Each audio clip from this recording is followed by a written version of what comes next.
हल्की बात प्रार्थना। अरे हल्की बात। मार के। अच्छा बता बता, कहाँ जाओगे?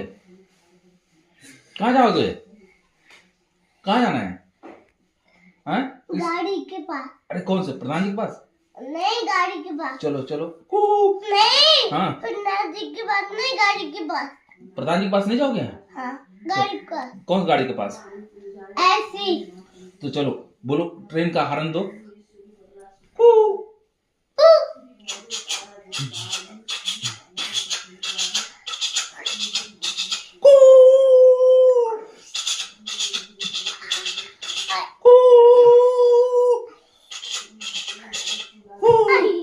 अब क्या हुआ?